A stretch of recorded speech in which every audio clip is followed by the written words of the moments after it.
আপনাদের সামনে তুলে ধরব যে কথাগুলো আলোচনা হয় না। আমি বলতে চাই যে আমরা যারা বাংলাদেশে রোজা রেখেছি, এখানে জামাত ইসলাম আছে, বিএনপি আছে, আওয়ামী লীগ আছে, জাতীয় চিহ্নিত যারা আছে তারা পালিয়ে গেছে অথবা তারা গর্তে ঢুকে গেছে। কিন্তু যারা সাধারণ রাজনৈতিক কর্মী, সাধারণ মানুষ তারা বাংলাদেশে আছে, তারা রোজা রেখেছে। সবাই নিজেদেরকে মুসলমান হিসেবে দাবি করে। আসলে মুসলমান কথাটা এটা দাবি করার বিষয় না, এটা হচ্ছে পালন করার বিষয়। আপনার আল্লাহর দৃষ্টিতে কতগুলো জিনিস, কতগুলো সুন্নত ফরজ যদি আমাদের মধ্যে থাকে তাহলে আমরা মুসলিম, আর যদি না থাকে তাহলে আমরা মুসলমান দাবি করতে পারি না। মনে করেন যে আমার সন্তান এই হালিম ফাউন্ডেশন স্কুলে ভর্তি হয়েছে। হালিম ফাউন্ডেশন স্কুলে ভর্তি হওয়ার পর এখানে টার্মস অ্যান্ড কন্ডিশন আছে যে এখানে পরীক্ষা অ্যাটেন্ড হতে হবে, ক্লাসে অ্যাটেন্ড হতে হবে, নির্দিষ্ট ইউনিফর্ম আছে সেটা পড়তে হবে এবং পরীক্ষায় পাস করতে হবে, তাহলে সে উত্তীর্ণ হবে অন্য ক্লাসের জন্য।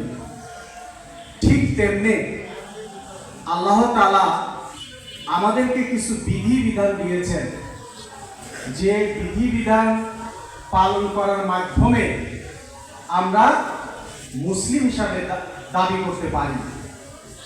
এখন আমার স্কুলের যে ড্রেস কোড আমাকে পড়তে হয় সেটা আমি বললাম না, আমার স্কুলে ক্লাসে নিয়মিত হাজির হলাম না, যে আমি হালিম ফাউন্ডেশন স্কুলের ছাত্র, তাহলে কি আমার ছাত্রত্ব এই হালিম ফাউন্ডেশন স্কুলে কি থাকবে? মোটেই থাকবে না। মানে যুক্তি দ্বারা বুঝতে হবে। তাহলে আমি রোজা রাখলাম মধ্যে একটি আয়াত, কুতিবা আলাইকুমুস সিয়াম, রোজাকে তোমাকে ফরজ করা হয়েছে, আমরা এই আয়াতটাকে মানলাম এবং আয়াতটা আমরা পালন করতেছি, রোজা রেখে তাকওয়াদার হইতে পারবে। তাহলে এটা ফিউচার টেন্স কেন দিল? আর বাকি আয়াত আমি যে হুকুমগুলো দিলাম সেই আয়াতগুলো স্কুলের হালিম ফাউন্ডেশন স্কুলের নিয়মের ধার ধারলাম না, তাহলে কি আমি এই স্কুলে ছাত্র থাকতে পারবো? ভাই, পারবো না। এবং রমজান মাস থেকে যে শিক্ষা, যে মেসেজ আল্লাহ দেখতে চান বাকি 11টা মাস, সেই অনুযায়ী আমি হচ্ছে ফাওয়াইলুল লিল মুসাল্লিন, আল্লাহ ভাষায় লোক দেখানো নামাজ, লোক দেখানো রোজা, এটা খুব গুরুত্ব বিষয়টি বুঝতে হবে। আল্লাহ তাআলা বলছে আফাতুমিনুনা বিবাদিল কিতাব ওয়া তাকফুরুনা বিবাদ, তোমরা শুধু একটা দলের সমর্থন আমরা করি দিয়েছে, কিন্তু আল্লাহর যে ওয়ার্ডার, কমান্ডমেন্ট, আওয়ামী লীগ জাতীয় পার্টি হতে পারত, কমন সেন্সে আমাদেরকে বুঝতে হবে। আমাকে ইসলাম মানতে হলে, পরিপূর্ণভাবে মুসলিম হতে গেলে আমাকে রাজনৈতিকভাবেও মুসলিম হতে হবে। রাজনৈতিক আদর্শ আমাকে মুসলমানের আদর্শ গ্রহণ করতে হবে, ইসলামের আদর্শ গ্রহণ করতে হবে।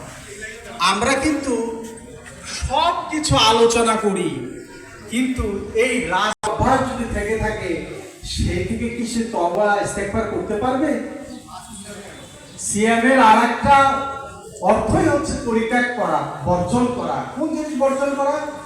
যে জিনিসগুলোর মাধ্যমে আমি ঢাকা শহরে 5 তলা বাড়ি করলাম, 4টা গাড়ি করলাম, সালমান এফ রহমান সহ এরকম বড় বড় ধনকুবের যারা মানুষের হক মেরে, রাষ্ট্রের হক মেরে বিদেশে টাকা জমিয়েছে, এরকম বহু লোক বাংলাদেশে আছে, সবাই তারা রোজা করে।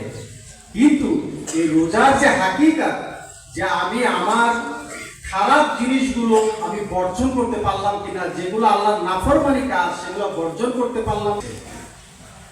কারণ এই আমাদের সামনে যে কোরআন অবতীর্ণ হয়েছে, আমার সম্মানিত শ্রদ্ধাশীল দায়িত্বশীল বলে গেছেন কোরআন আসলো আর আপনি পেরেশানির মধ্যে থাকলেন, কোরআন আসলো অথচ আপনার ভাগ্যের পরিবর্তন হলো না, কোরআন আসলো কিন্তু ফিলিস্তিনি মায়ের খাবে আর বাইরের মুসলমানরা হা করে তাকিয়ে দেখবে, এই জন্য কোরআন আসে নাই। কোরআন এসেছে মানবতার মুক্তির জন্য। যে কোরআনের ছায়াতলে আসবে, কোরআনের বিধিবিধান মানবে, তার ইহকালীয় সে সাফল্য লাভ করবে, সেটা অর্থনৈতিকভাবে, সেটা সামাজিকভাবে, সেটা পারিবারিকভাবে, তেমনি আখিরাতেও সে সবচেয়ে সম্মানজনক অবস্থায় বেহেশতে থাকবে। এইটা হচ্ছে কোরআনের উদ্দেশ্য। কিন্তু এই বিধিবিধানকে মানার জন্য, বিধি এই অর্থনৈতিক মুক্তির জন্য আমরা এখানে যারা বসে আছি, তারা যদি সারা দিন আমরা তওবা ইস্তেগফার করি, সুবহানাল্লাহ বলি, আলহামদুলিল্লাহ বলি, যত আমল আছে সব আমল যদি আমরা এখানে করতে থাকি, তাহলে আমাদের দেশের যে প্রধান সমস্যা, যে সুদ ভিত্তিক অর্থনীতি, সেটা কি দূর হবে? আমাদের দেশের যে আইন কানুন বিচার ব্যবস্থা আছে ব্রিটিশ আইনের দ্বারা, সেটা কি দূর হবে? দূর হবে না। তাহলে এটা করার জন্য কি করতে হবে? আমাদেরকে রাষ্ট্রীয়ভাবে এই কোরআনকে সংসদে নিয়ে যেতে হবে। এই রাষ্ট্রীয়ভাবে কোরআনের আইনকে সংসদে পাস করতে হবে। কোরআনে তখন এমপিরা যেন বলে হা জয়যুক্ত হয়েছে, হা জয়যুক্ত হয়েছে, হা জয়যুক্ত হয়েছে, কি পাস হয়ে গেল। তখন গেজেট আকারে সমস্ত মন্ত্রণালয় কোরআনের আইনগুলো দিয়ে দিবে। তাহলে আমার যে হক, যে আমি যে যোগ্যতা সম্পন্ন লোক, সেই অনুযায়ী আমি দেশে কাজ পাবো, আমি আমার জন্য